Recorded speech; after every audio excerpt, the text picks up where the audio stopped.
Apa yang membuat kita murah hati?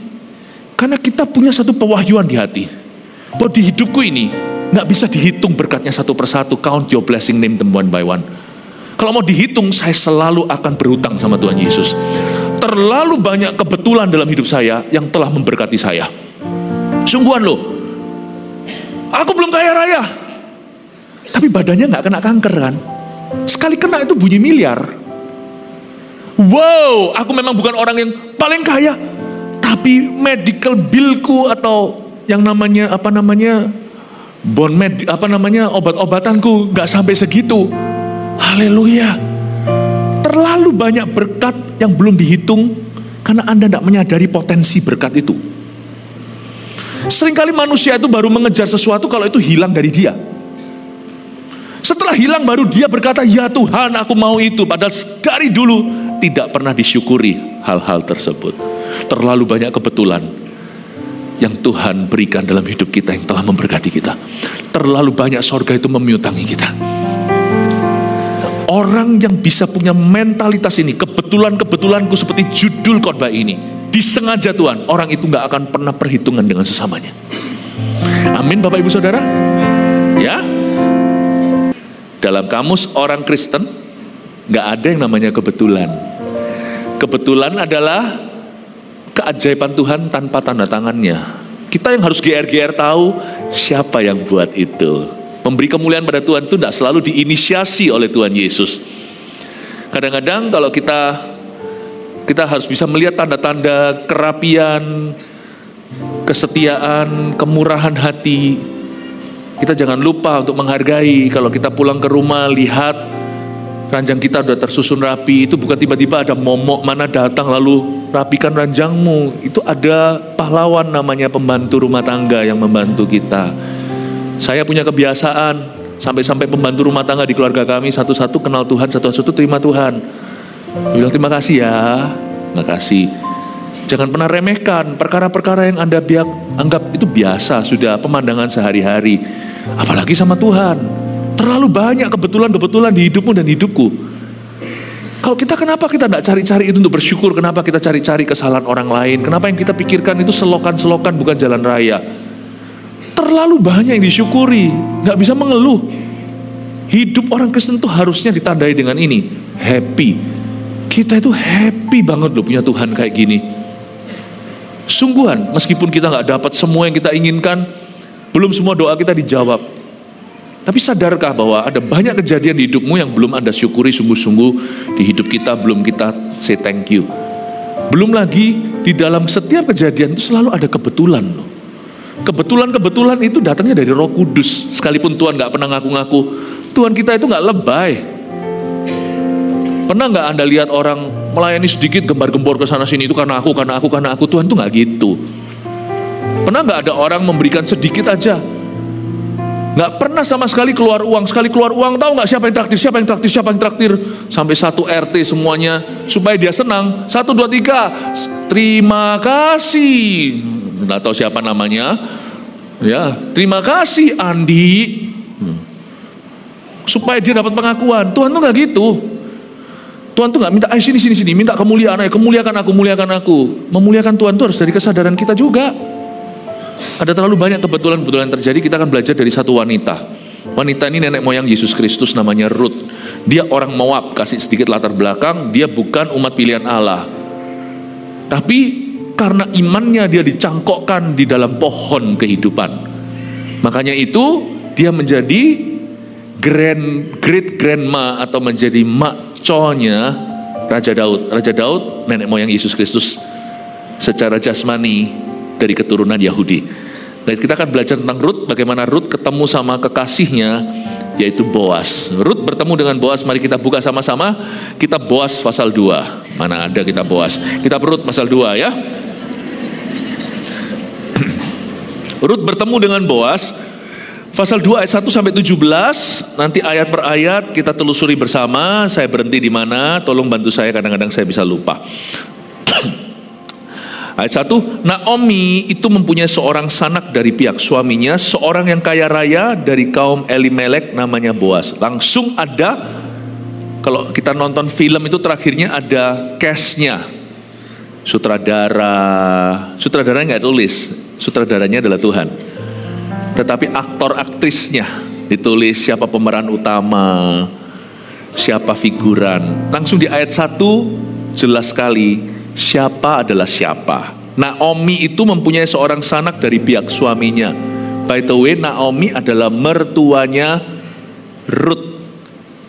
Suaminya meninggal dunia, dia jadi janda. Tapi lebih celaka adalah Ruth menantunya pun dan Orpa menantu satunya, dua-dua pun jadi janda. Tiba-tiba dalam setahun 3 wanita jadi janda. Naomi kehilangan suami Elimelek. Naomi punya 2 anak laki-laki, dua-dua mati di tanah Moab, meninggalkan menantu Moab namanya Orpa dan satunya Ruth. Oke ya, jelas ya? Gak bingung kan? Kalau sudah biasa lihat drakor itu lebih kompleks. Cereng itu sinetronnya. Naomi itu seorang wanita Yahudi dari Bethlehem asli, pindah karena kelaparan, kekurangan di Bethlehem, malah justru lari dari hadirat Allah, lari dari rumah roti. Bethlehem itu artinya rumah roti. Makanya kalau keadaan susah, jangan tinggalkan Tuhan. Semakin susah nanti, susahnya susah percuma. Naomi lari sama suaminya Elimelek, pindah ke Moab. Kiranya di situ mereka bisa makmur, malah musibah, mati terus. Putra sulung meninggal, putra kedua juga. Akhirnya Naomi disisai 2 menantu. Itu pun Orpa pergi memilih untuk bye-bye mami, kecuali Ruth, orang Moab ini. Dan Ruth memilih untuk ikut Naomi dan dia berkata, mama jangan usir saya gak mau balik ke Moab dan kembali ke Allahnya orang Moab. Allahmu Allahku, Yahwehmu Yahweku, Yehovamu Yehovaku, umatmu umatku. Dia mau jadi orang Israel. Akhirnya pulanglah mereka ke Bethlehem. Singkat cerita, pasal 2 ayat pertama, case-nya sudah diberitahu, sekarang kejadiannya. Mari kita lihat serba kebetulan yang terjadi ayat 2. Maka Ruth perempuan Moab itu berkata kepada Naomi, biarkanlah aku pergi ke ladang memungut bulir-bulir jelai di belakang orang yang murah hati kepadaku. Dan saut Naomi kepadanya, pergilah anakku. Pergilah ia lalu sampai di ladang dan memungut jelai di belakang penyabit-penyabit. Kebetulan ia berada di tanah milik Boas yang berasal dari kaum Elimelek. Ruth ini tahu diri. Di kebaktian sebelum ini tadi saya sampaikan bahwa bekerja sama nganggur, di mana ada Tuhan? Di nganggur atau di kerja? Di kerja. Ya, meskipun Tuhan ada di mana-mana, tapi Tuhan tidak mau bekerja di mana-mana. Di clubbing, di dugem, atau di gereja melayani, mana ada Tuhan? Semua ada Tuhan, tapi Tuhan bekerja di mana? Di dalam gereja. Jangan dugem lah. Dugem yang baru itu dunia pengembalaan, bukan dunia gemerlap. Ya, di mana ada Tuhan? Tuhan ada di mana-mana, tapi Allah tidak bekerja di mana-mana. Supaya kita sekarang memahami bahwa Ruth memilih untuk memungut jelai, lebih tepatnya memungut bulir-bulir jelai di belakang orang yang murah hati. Zaman dulu belum ada welfare seperti hari ini.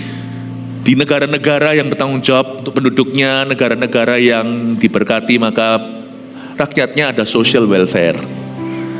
Istilahnya sakit itu dibantu. Lalu kalau orang belum punya pekerjaan, di negara-negara maju mereka dikasih cek setiap bulan supaya mereka tetap bisa hidup pas-pasan namun menyambung kehidupan. Zaman dulu gak ada. Apalagi Israel waktu itu terpuruk sekali di zaman hakim-hakim itu, semua orang berbuat seenak gua sendiri. Apa yang mereka pandang baik, itulah yang mereka lakukan. Jadi zaman itu zaman edan. Ya kurang lebih sama sekarang, sama sih secara moralitas. Jadi paling kasihan sebenarnya bukan yatim piatu. Kalau Anda tahu, yatim piatu mereka masih bisa bekerja, lalu mereka bisa menjadi budak di rumah seseorang, masih bisa makan. Yang paling kasihan itu janda. Lebih kasihan dari seorang janda apa? Janda ganda. Ya, double janda. Naomi dan Ruth. Mereka kalau tidak bekerja, Dan mereka tidak mungkin di-hire oleh siapa-siapa. Siapa mau mempekerjakan janda? Zaman itu perempuan belum emansipasi, Kartini belum dilahirkan. Jadi orang tidak mau mempekerjakan wanita, karena wanita tidak punya posisi di masyarakat. Zaman dulu ya ini ya. Lalu selain itu, Naomi udah usia berapa? Kalau Anda punya perusahaan, masa Anda mau mempekerjakan orang umur 55? Nggak mungkin lah, masih cari yang muda lah. Masih jangka hidupnya masih panjang untuk bisa produktif. Kasihan ini, kalau mereka tinggal di rumah, nggak ada yang ketuk rumah mereka. Zaman itu belum ada CG, belum ada MSP, Masyarakat Peduli. Mereka pasti mati tanpa sembako. Siapa mau berbagi? Apalagi zaman kelaparan, krisis ekonomi. Sedikit konteks supaya Anda tahu. Namun saya suka, Naomi tentunya sudah pegel-pegel semuanya, udah encok-encok, karena dia udah tua. Tapi Ruth masih muda. Dia berkata, Mama, biarkan aku pergi ke ladang memungut bulir-bulir jelai. Ke ladang siapa? Ke ladang entah. Bethlehem itu zaman dulu semua ladang masuk mana? Bang tut jendela bawah. Anak-anak muda-muda nggak tahu apa sih itu. Pastor Philip tanya papa mamamu, nggak tahu. Nah, disinilah tuntunanmu, Roh Kudus. Orang itu kalau hatinya benar, sekalipun dia Moab, dia pasti dituntun Tuhan. Tuhan tuh nggak pernah berjanji menuntun orang Kristen doang. Memang kalau keselamatan mesti orang Kristen yang bawa. Dia sendiri nggak diselamatkan, gimana dia bisa beritakan Injil keselamatan? Tapi orang kalau hatinya itu baik, niatnya itu mulia, pasti dituntun. Cepat lambat dituntun untuk ketemu Yesus dan diselamatkan. Orang ini niat kerja gitu loh. Ma, kita diam gini kelaparan. Saya tidak sudi Mama minta-minta di jalanan. Cuman ada dua profesi yang mungkin bisa terjadi bagi janda zaman itu, kasihan sekali. Satu, mereka bisa mengemis. Dua, ini celaka. Kalau perempuannya cantik, masih bisa dijual ceritanya, mungkin prostitusi, menjual diri. Aku gak sudi. Aku kerja. Aku akan memungut bulir-bulir jelai di ladang siapa, asal aku gak ditendang keluar. Karena hukum Taurat mengajarkan bahwa kalau ada tuan juragan tanah dan mempekerjakan sawah, kalau sampai ada panennya itu jatuh dari tangan ceroboh pengerja-pengerjanya, tolong jangan dipungut ya. Apa yang sudah jatuh ke bawah, itu jangan kau bersihkan. Egois namanya, kasih untuk mereka yang papa. Jadi zamannya hukum Taurat sudah ada yang namanya CSR, sedekah. Makanya itu hari ini saya bukan hidup di bawah hukum Taurat. Orang hidup di bawah hukum kasih, dia berada di atas hukum Taurat itu. Saya tidak pukul anak saya bukan karena saya takut di penjara. Saya tidak pukul mereka karena saya cinta. Saya tidak mau lukai mereka. Saya tidak mau buat hidup mereka trauma. Hukum Taurat ajarkan kamu tidak boleh bersihkan ladangmu. Makan itu kamu sisakan. Jangan biasakan buang makanan, ordernya lebih banyak daripada yang bisa habiskan. Lalu habis itu buang aja. Apa susahnya minta bungkus? Apa susahnya minta kantongan? Itu kamu bisa kasih seseorang. Mungkin kasih orang yang mampu, tersinggung dia. Tapi kasih orang yang gak punya, mungkin mau. Tapi jangan kasih makanan sisa-sisa. Kamu kasih makanan itu yang masih bagus. Jangan udah dicicip kasih orang lain. Tuhan tuh kasih nurani lewat hukum Taurat. Kamu tuh jadi orang mesti harus kira-kira. Kalau bisa berbagi dari kelimpahanmu. Makanya saya sendiri punya kebiasaan. Yaitu bukan karena saya kaya raya, bukan. Sejak saya dulu waktu pertama kali pulang ke Indonesia, saya belajar untuk berdikari dengan usaha kecil-kecilan sebelum saya masuk ke ministry. Saya sudah tidak punya mental amplopan, itu nggak ada. Saya masih ingat kok. Saya belajar dengan keuntungan-keuntungan kecil. Makanya anak-anak muda jangan terburu-buru pacaran. Pacaran itu bukan cuman tanggung jawab besar. Itu juga menguras dompet. Investasinya nggak balik. Kalau akhirnya putus. Makanya kalau bisa pacaran sekali, lalu habis itu menikah, itu keberuntungan. Kalau pacaran bolak-balik gonta-ganti, lalu habis itu nggak jadi, itu investasi nggak kembali. Saya nggak pernah pelit jadi orang. Sampai hari ini saya tetap terapkan. Justru tidak tunggu kaya.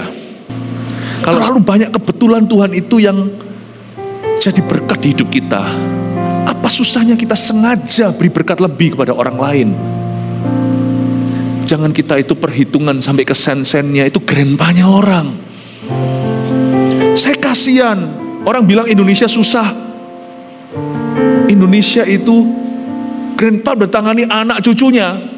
Di sana grandpa masih harus nyupir. Coba bayangkan.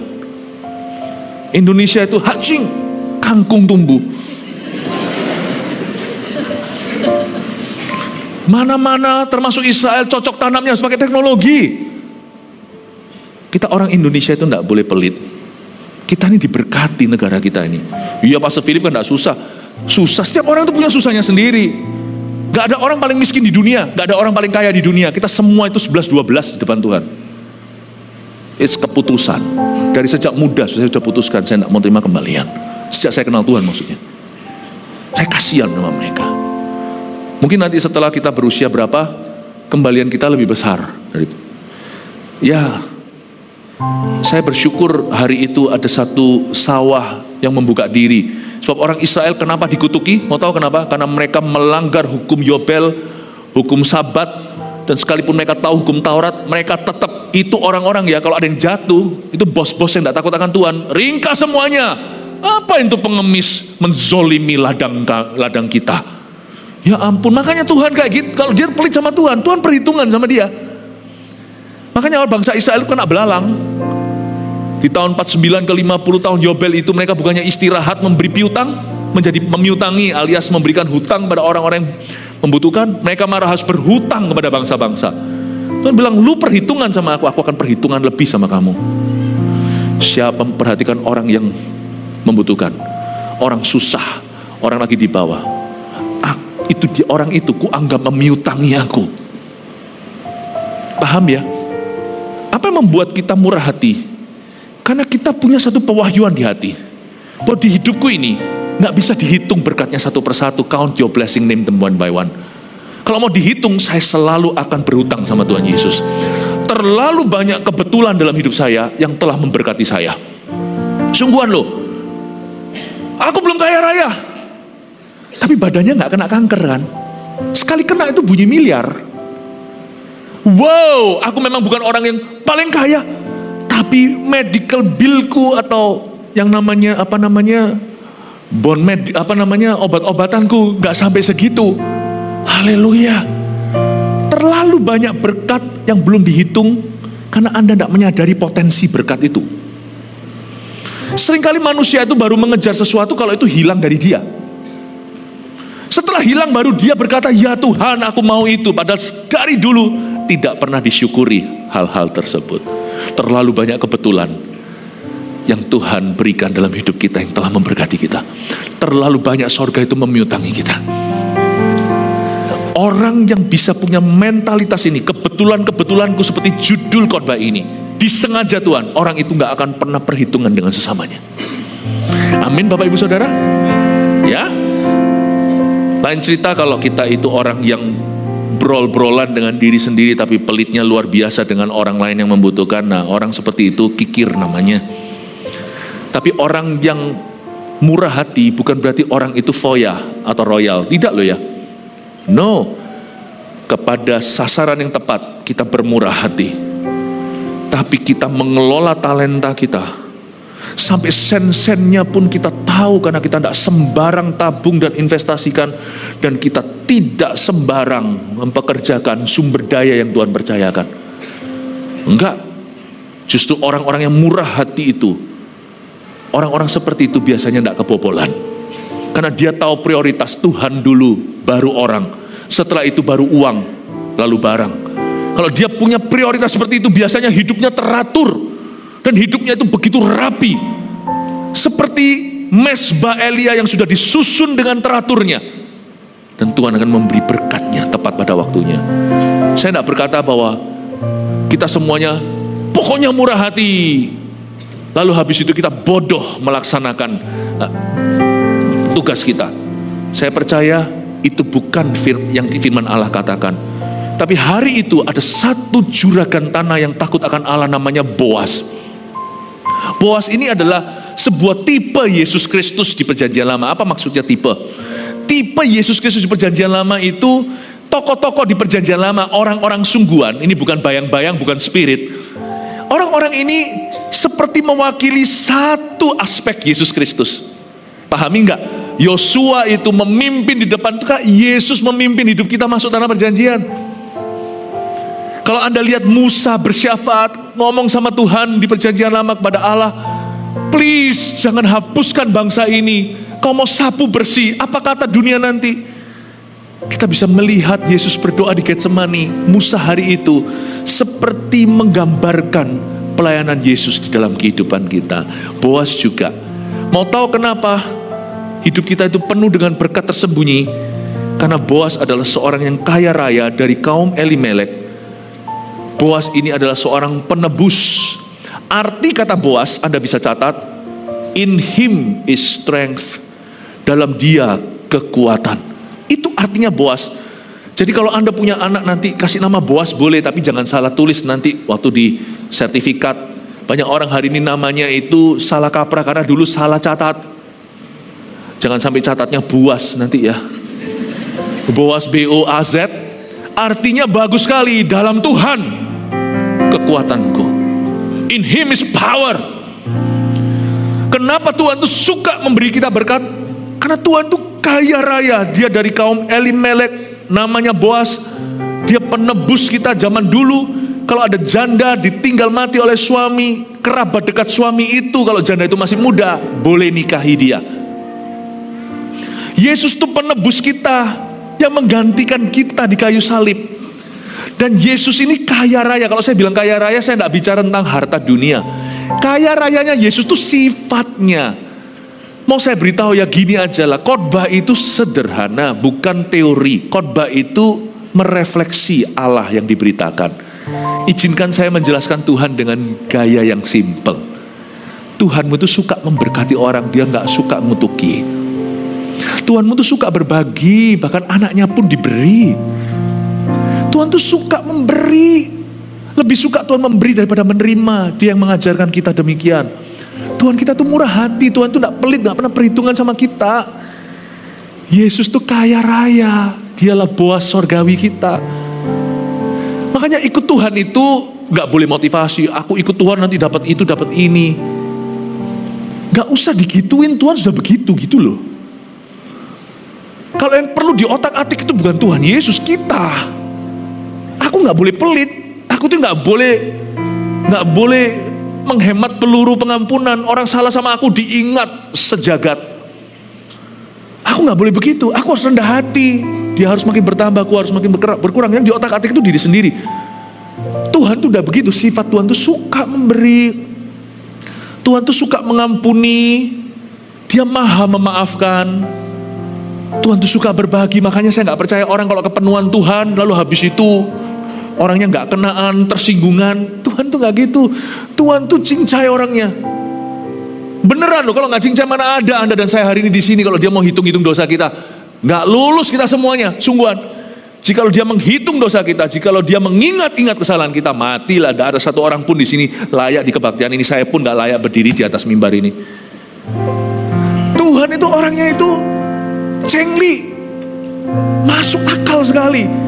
Coba lihat ya kalau Tuhan ngomong ya gak seperti orang tertentu. Oh, orang ini mau menang sendiri, oh, orang ini. Tuhan tuh gak gitu. Baiknya Tuhan Yesus itu udahlah pakai bahasa manusia aja, bahasa biasa. Makanya orang kalau kepenuhan Tuhan, orang kalau semakin kenal Tuhannya itu, gak mungkin lah. Orang itu bahasa Ibraninya cuaci. Apa itu? Yang gak tahu gimana. Orang itu gak kenaan. Orang itu perhitungan. Orang itu picik hatinya.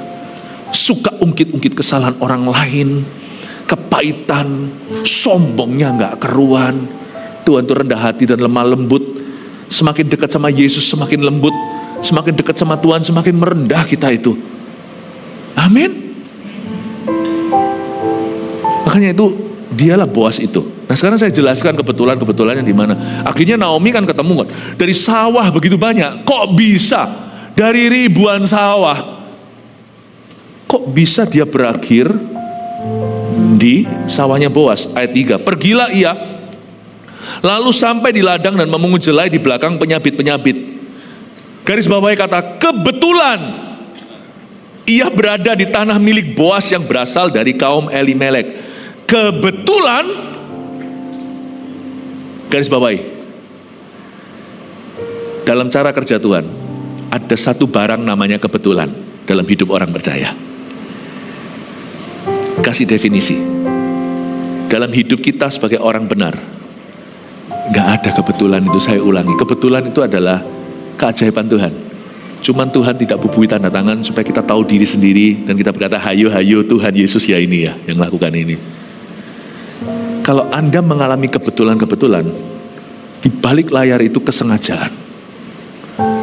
Mazmur 23 ada tertulis gini, orang yang kejar berkat malah tidak ketemu Tuhan.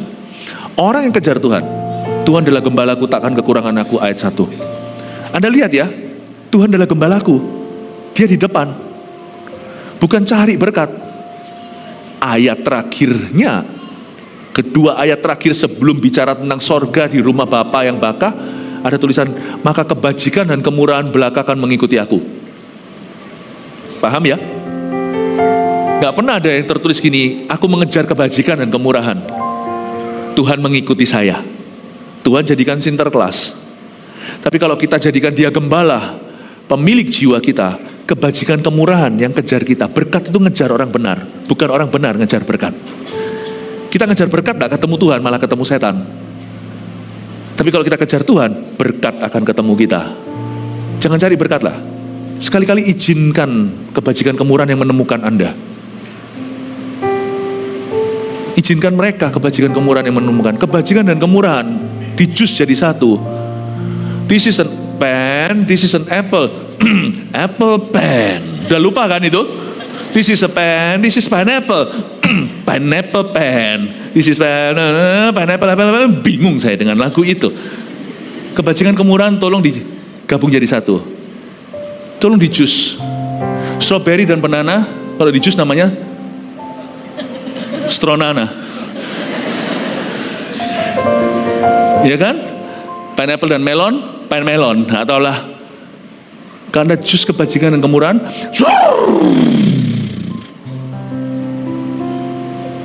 keluar keajaiban. Kebajikan dan kemurahan. Ini agak mikir ya, nggak apa-apa ya sore-sore ya. Kenapa kok nggak disebut kebaikan? Kenapa disebut kebajikan? Salah spelling ini. Bahasa Indonesia lumrah loh itu, kebajikan. Kebaikan lebih murah, lebih lumrah. Kebajikan adalah kebaikan yang disengaja namun diberikan secara kebetulan. Itulah kebajikan Tuhan. Kemurahan itu adalah berkat yang seharusnya Anda tidak terima. Tapi Tuhan berkata, cincailah, biarkanlah, gua kasih lu ini. Tuhan memberikan. Bukan tidak masuk di dalam konteksnya. Tuhan tidak berjanji memberi itu, tapi dia tetap memberikan kepadamu. Karena murah hati Anda dan murah hatinya kepada saya. Kebajikan kemurahan itu syarat kebetulan. Itulah berkat Allah yang kita terima. Dan kita merasa itu terjadinya di luar rencana. Kebetulan aku ada di situ. Kebetulan aku diluputkan dari kejadian naas itu. Kebetulan aku lagi cari produk ini, terus ada orang yang nawari. Aku mau dimakan uangku dalam bisnis ini. Kebetulan tiba-tiba orang itu gak jadi datang. Besoknya semua bisnis partnernya yang lain kecuali saya, dia dilarikan uangnya. Kebetulan ketahuan kankerku belum menyebar, ada di badanku masih stadium 1. Ketahuannya pun gak sengaja, iseng-iseng cek katanya. Terlalu banyak kebetulan. Let me tell you, those kebetulan itu semuanya adalah mujizat. Tapi Tuhan tidak bubuhkan paragraf di sana. Terlalu banyak kejadian-kejadian seperti itu di hidup kita. Dan semakin kita erat dengan Tuhan, semakin banyak kejadian demikian. Di Alkitab ada satu kata yang mewakili itu, kadang-kadang namanya diluputkan. Karena kamu melekat sama aku, Mazmur 91, maka aku meluputkan kamu. Luar biasa loh. Jangan kecewa kalau kita tidak mendapat mujizat yang spektakuler, yang sensasional. Terlalu banyak mujizat-mujizat kecil yang Anda tidak perhitungkan. Karena manusia itu kaku. Tuhan kadang-kadang tidak sesuai aplikasi, tidak sesuai ekspektasi. Tapi Tuhan membawamu melalui jalan lain, kita mengeluh. Padahal di jalan tadi itu ada banjir. Di jalan yang satu tadi ada tsunami. Makanya di Kebaktian 1 saya jelaskan, jalanmu bukan jalanku. Percayalah kepada Tuhanmu. Kebetulan-kebetulan yang kau terima, baik itu meluputkanmu dari bahaya, menggagalkan rencana setan, memberimu berkat cuma-cuma. Hari ini, bulan ini nak, mama dapat berkat ekstra. Tiba-tiba tidak tahu dari mana, dibeli semua, diborong roti atau makanan. Mungkin Anda usaha kecil-kecilan, taruh di online, tiba-tiba diborong semuanya.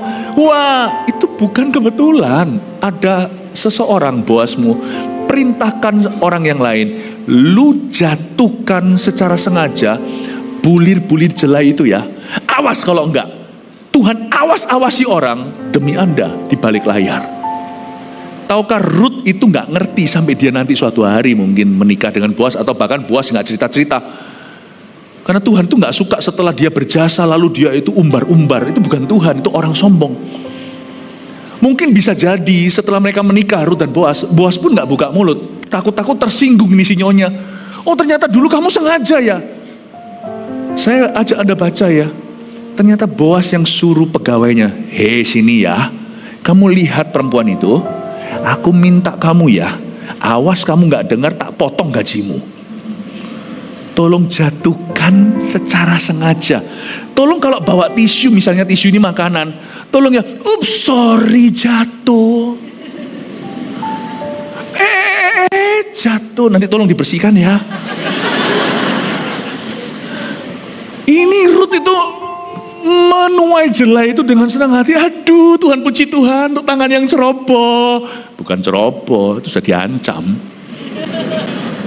Aduh, ambil sabit-sabit jelainya.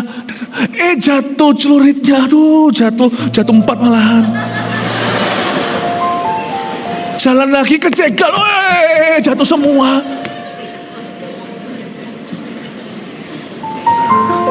Piye nih? Mau tisu? You think perusahaan seprofesional, sepro Boas itu bisa ada keteledoran? Tak tunjukkan keteledorannya seperti apa. Hari itu Ruth tapau pulang bawa jelai ke maminya Naomi. Lebih besar daripada, lebih banyak daripada orang duduk pesan makanan untuk orang berdua. Kau akan terkejut. Tipsnya Tuhan lebih gede dari salary-mu. Saya tuh senang ikut Yesus. Saya kadang-kadang gini, ayo Tuhan rencanakan apa lagi sama aku. Kita kan enggak kan, biasanya kan kita malah gini kan, jangan dekat-dekat sama Tuhan nanti jadi pendeta. Saya yang jadi pendeta tersinggung, emangnya kenapa? Lihat sekarang pendeta-pendeta ganteng-ganteng ini. Jangan dekat-dekat sama Tuhan, nanti kasih penyakit. Nanti dicobai. Nanti diizinkan mengalami sengsara, menderita. Kok bisa gitu ya pikirannya? Kalau saya memang harus sengsara, tak hadapi lah. Memang hidup ini penuh penderitaan kok dekorasinya. Musa sudah peringatkan 780 kan orang hidup. Itu pun penuh penderitaan. Ada orang berkata, hiduplah, kok Philip, hidup ya sampai umur 100. Jadi beban nanti. 780 skamsia, sudah terima kasih, matur nuwun. 90 kalau sehat, nggak perlu ngerepoti orang lain, ya bolehlah. Kenapa sih? Kalau kita menderita ya dihadapi lah. Nggak usah salahkan Tuhan. Itu resiko penumpang kehidupan. Namanya kita hidup kok, nggak mau menderita. Saya doakan segera ketemu dengan surga yang bagah. Hidup ya pasti ada penderitaannya. Tapi kalau saya curiga sama Tuhan, saya akan curiga yang baik. Ayo Tuhan, Tuhan ya yang buatkan aku menemukan ini tepat waktunya. Ayo Tuhan ya. Ayo Tuhan yang utus ya temanku ini tuh hibur aku. Pas aku lagi sedih, ting, masuk. Jangan takut ya. Hayo Tuhan ya yang suruh orang itu. Miliki iman hayo Tuhan ya. Hayo Tuhan ya. Sama Tuhan tuh, saya gak bawa Tuhan dalam stres saya. Tuhan bukan sumber stres saya. Tuhan adalah sumber bahagiaku. Amin. Siap untuk baca ayat berikutnya? Sorry. Betul lagi. Haleluya. Ringkas. Ya nanti aja. Nanti saya ringkas sendiri. Saya akan tanggung jawab kok. Tenang aja ya. Sampai mana? Ayat keberapa? Oke, ayat 4. Lalu datanglah Boas dari Bethlehem itu, ia berkata kepada penyabit-penyabit itu, Tuhan kiranya menyertai kamu ya. Jawab mereka kepadanya, Tuhan kiranya memberkati Tuhan. Sedikit gambaran, Boas itu adalah seorang juragan yang takut akan Tuhan, memperlakukan pengerja-pengerjaan yang sangat baik. Kerja buat Tuhan itu selalu manis. Kalau nggak percaya tanya malaikat, nggak ada malaikat yang stres, yang sombong ada. Saking dimanjanya, merasa dia luar biasa, namanya Lucifer. Nggak ada satupun ayat menunjukkan malaikat Tuhan satu depresi. Tuhan itu bos yang paling enak.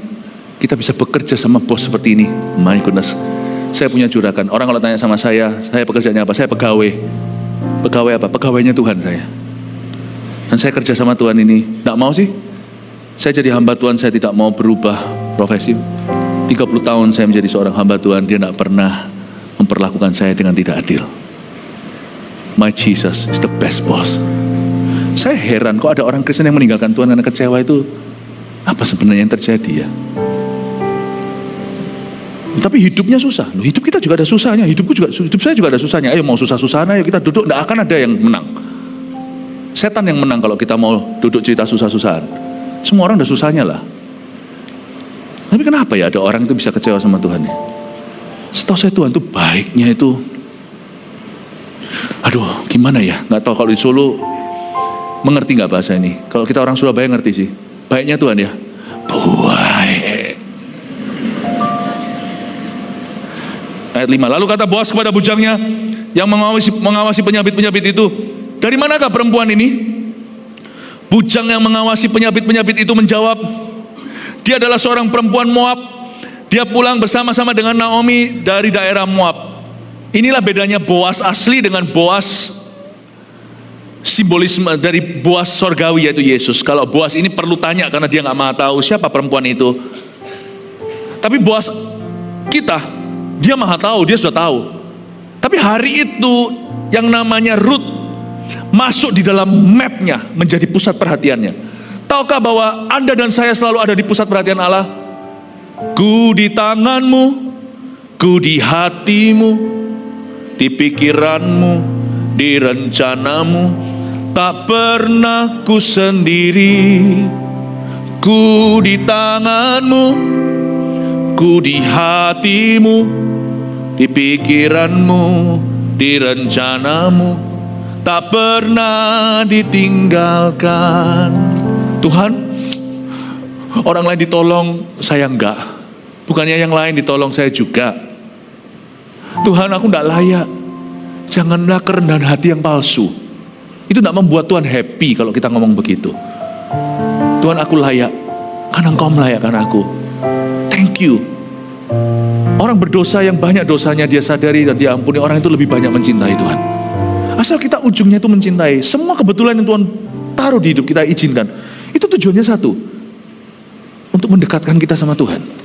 Tapi anehnya, kita dapat kebetulan kita gak pernah datang sama Tuhan. Ada orang itu dikasih kebaikan, kebajikan, kemurahan, gak pernah datang. Makanya janganlah engkau seperti keledai atau bagal liar, yang kalau gak pakai tali kekang dan les, kalau gak dipecuti gak datang. Makanya ada orang Kristen tipe begini, kalau dapat musibah baru cari Tuhan. Saya gak mau jadi kayak begitu. Saya mau tali les kekang tuh bukan tali les kekang. Penderitaan tuh salib bagi saya. Asal jangan sampai kita menderita karena dosa kita, karena kecerobohan kita. Kalau kita curi ayam lalu digebuki sekampung, ya itu jangan berkata, oh haleluya hari ini saya diizinkan menderita, ya salahmu sendiri. Tapi saya ingin yang mendekatkan saya kepada Tuhan adalah perkara-perkara kecil. Setiap kebetulan membuat saya thank you. Saya masih ingat waktu saya operasi lutut, dapat dokter yang bagus. Saya itu percaya kesembuhan ilahi, tapi saya itu juga percaya dokter. Gereja kita tuh penuh dengan dokter. Waktu saya operasi lutut saya itu, saya masih ingat kok. anestesi. Pada waktu saya sadar kembali, pertama itu mulut saya. Orang kalau baru sadar, kalau Anda pernah di obat bius, pernah dibius total, Anda nggak mungkin terus langsung bisa rencana sebelumnya. Wong saya tidurnya kapan juga nggak tahu kok, pada waktu dibius itu tiba-tiba hilang. Nggak tahu kapan hilangnya. Nah waktu saya bangun itu kalimat pertama saya ingat kok, I love you Jesus. Itu waktu saya operasi lutut saya, I love you Jesus. Saya rasa seneng gitu dekat Tuhan. Thank you ya Tuhan, dikasih izin operasi di sini, diberikan kemampuan untuk bayar. Makasih ya Tuhan, thank you. Yang sweet gitu sama Tuhan, hidup jadi enak. Jadi orang Kristen harus begitu. Terlalu banyak orang Kristen yang kepahitan. Itu karena dia gak sadari bahwa hidupnya terlalu banyak kebetulan yang indah. Dia gak perhitungkan, dia mau yang gede-gede. Dia kalau mau kado itu all or nothing, mau yang semua, kalau enggak gak usah sama sekali Tuhan. Orang Kristen begitu tidak akan bisa langgeng ikut Yesus. Saya dorong Anda untuk mengerti ya. Nah sekarang perempuan itu sudah ada di mapnya Tuhan. Kita lihat ayat yang ke-7 sekarang. Tadi ia berkata, ayat 6. Bujang yang mengawasi penyabit itu menjawab, dia adalah seorang perempuan Moab. Dia pulang bersama-sama dengan Naomi dari daerah Moab. Tadi ia berkata, izinkanlah kiranya aku memungut dan mengumpulkan jelai dari antara berkas-berkas jelai ini di belakang penyabit-penyabit. Begitulah ia datang dan terus sibuk dari pagi sampai sekarang, dan seketika pun ia tidak berhenti. Memang betul dibutuhkan usaha dan jerih payah. Ruth ini tipe pekerja keras. Tapi jangan sampai kita itu percaya bahwa pada akhirnya kalau rezeki datang dan berkelimpahan, kalau ada pertolongan Tuhan, apalagi penyertaan, itu semua karena hasil usaha kita. Ruth gak ngerti, sehebat-hebatnya dia pungut sisa-sisa jelai yang tidak sengaja jatuh dari tangan pengerja yang ceroboh, atau pengerja profesional pun tidak ada orang sempurna.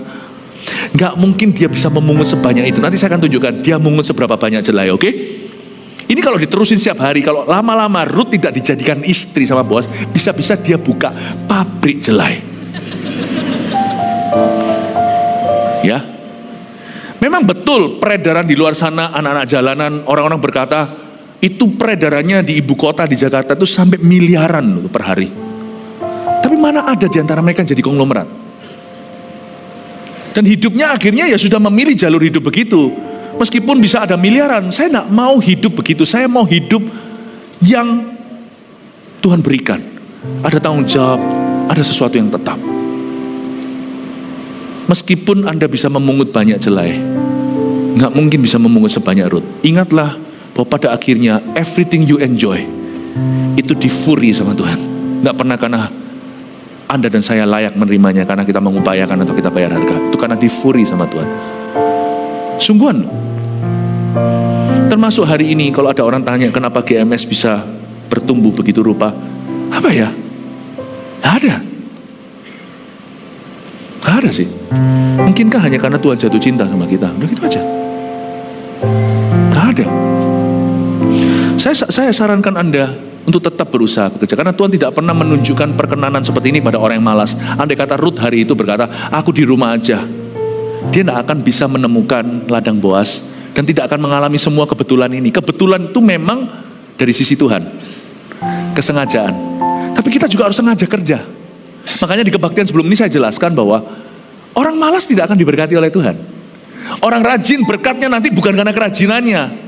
Kalau orang rajin itu sungguh-sungguh bersandar pada Tuhan, nanti hasil akhirnya itu sama sekali yang dia layak, sama sekali melampaui jerih payahnya. Paham ya Bapak Ibu? 5 roti 2 ikan jadi 5.000 itu tangan Tuhan.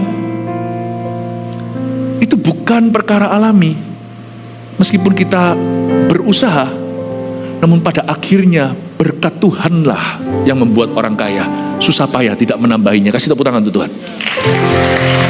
Dan saya maksudkan kaya di sini bukan harta dunia, tapi kepenuhan hidup. Saya ingin Anda untuk mengerti ini, sifat Kristus. Tujuan saya hari ini berkhotbah mengajarkan ini adalah untuk memperkenalkan karakter Kristus. Bukan soal ekonomi, bukan soal money, bukan. Tapi tentang sifat Allah kita. Lanjut lagi sedikit. Sesudah itu berkatalah Boaz ayat 8 kepada Ruth, dengarlah dahulu anakku, tidak usah engkau pergi memungut jelai ke ladang lain. Gak usah juga engkau pergi dari sini. Kok bisa ketemu sama Boas itu loh. Tapi tetaplah dekat pengerja-pengerjaku perempuan ya. Lihat saja ke ladang yang sedang disabit orang itu. Ikutilah perempuan-perempuan itu dari belakang, sebab aku telah memesankan kepada pengerja laki-laki jangan mengganggu engkau. Minimalis. Boas ngomong sama Rut, aku suruh yang laki-laki gak ganggu kamu. Seolah-olah fair game. Kamu pungut aja di belakang yang perempuan, oke? Pegawai buruh harianku yang wanita itu, punguti aja jelai-jelai yang jatuh. Kalau Rut diberitahu, kamu bisa ambil ini kasih, dia pasti tersinggung. Wanita yang bisa respect sama dirinya sendiri, gak mau dikasih kemurahan. Begitu aja, tanpa bekerja. Saya suatu hari di Hong Kong, pernah makan itu makanan masih baru. Ada pemulung yang ambil-ambil kaleng, seorang tua, gak terlalu tua juga, mungkin usia 60-an. Saya dan istri kasihan, akhirnya ambil itu makanan masih baru loh itu. Saya kasih. Beranikan diri saya kasih. Awal dulu saya tidak ada perasaan guilty karena saya kira kalau saya di posisi dia mungkin saya mau terima makanan ya. Kalau memang saya bilang mau nggak, tolak loh, nggak mau loh. Dia bilang saya sudah makan. Sekjau lah, kira-kira gitu ya, nggak tahu betul ya itu. Sudah makan lah bahasa Konghucu. Dia berkata kasih uang juga nggak mau. Dia berkata aku bekerja. Wah dia bisa respect dengan pekerjaannya sendiri. Dia bukan ngemis. Dia ambil recycle itu. Wah. Rut kalau dikasih makanan cuma-cuma, dikasih bubur mudah, dia pasti berkata, kamu kira aku wanita murahan? Kan kita belum kenal. Tidak ya. Makanya itu Boas tidak memberi dia. Tapi Boas di belakang layar ciptakan kebetulan. Orang Kristen yang cuma kasih, Tuhan malah tidak berkenan.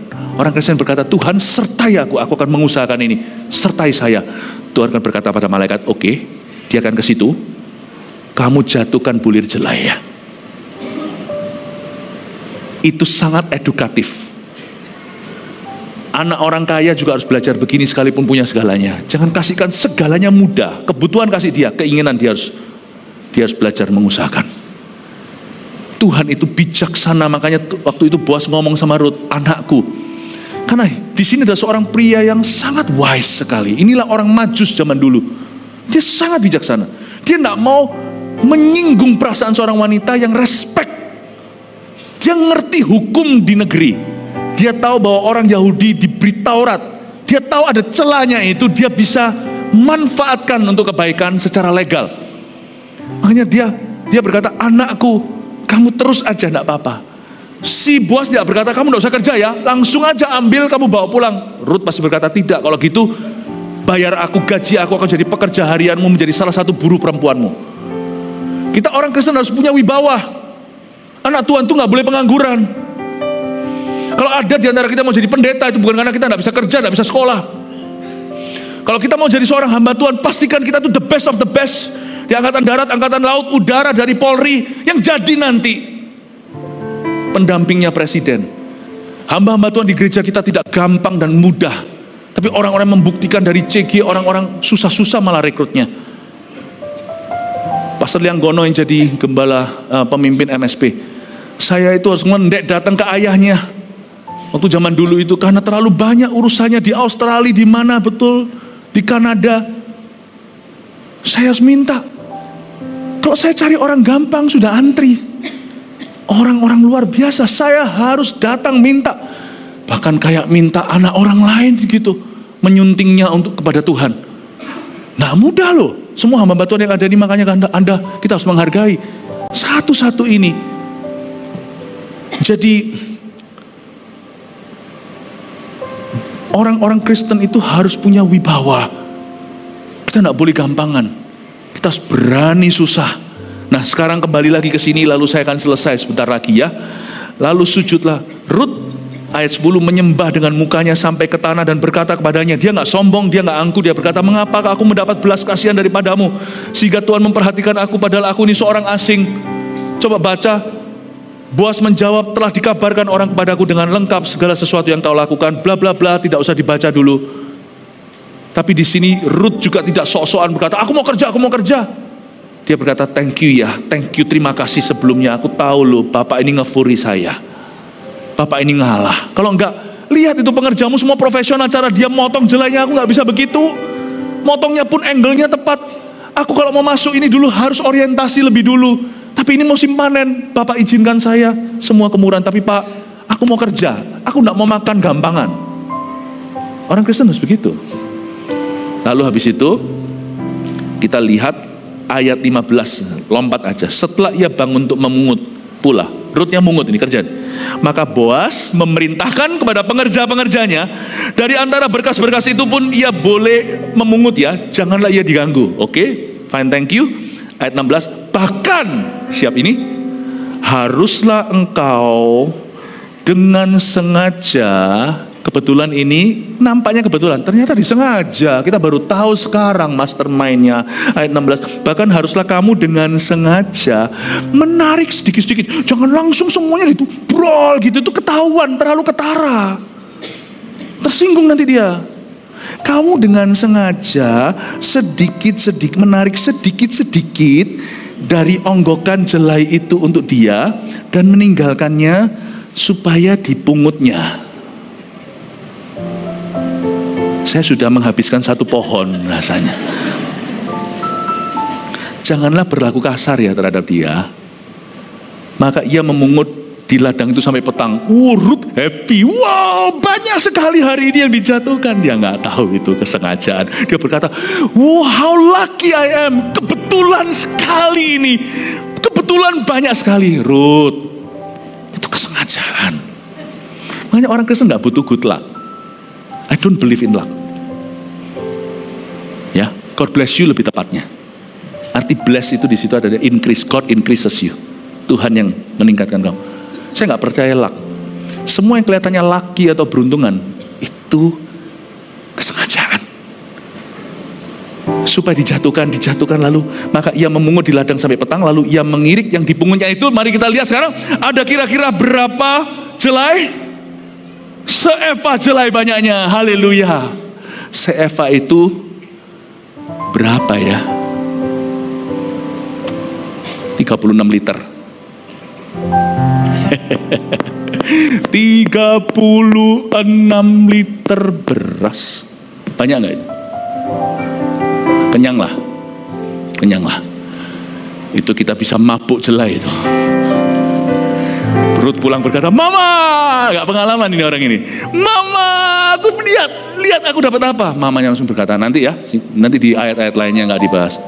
Siapa orang ini? Langsung mamanya gak lihat jelainya. Siapa orang ini? Boas namanya, Ma. Waduh, luar biasa hari ini, Ma. Bersyukur Tuhan itu buat tangannya ceroboh semua orang-orang itu. Bersyukur, Mama. Mama bilang, siapa ini? Boas. Dia bilang, bukan nak. Ayo sana, raup, mandi, pakai baju bagus. Kamu balik ke situ. Dia seneng sama kamu. Mamanya yang pinter. Ciami pol. Maksudnya mama apa? Nak, ini bukan tips nak. Ini kesengajaan. Loh kebetulan loh Ma. Aku lihat sendiri. Si itu yang perempuan yang laki juga sengaja. Masa ada satu bonggol itu jatuh semuanya, dia jatuh. Tapi gak baret kan? Gak baret sih Ma. Itu pura-pura jatuhnya itu drama. Oh iya tak Ma? Iya nak. Ayo cepat ganti baju yang bagus itu. Kamu kembali ke sana. Biarkan dia kenal sama kamu. Hari ini memerankan Naomi itu saya pengkhotbahnya. Nah, ngomong sama anak-anak Tuhan, kembali ke Yesus. Dia senang sama kamu. Itu gak kebetulan. Itu kesengajaan. Haleluya. Amin.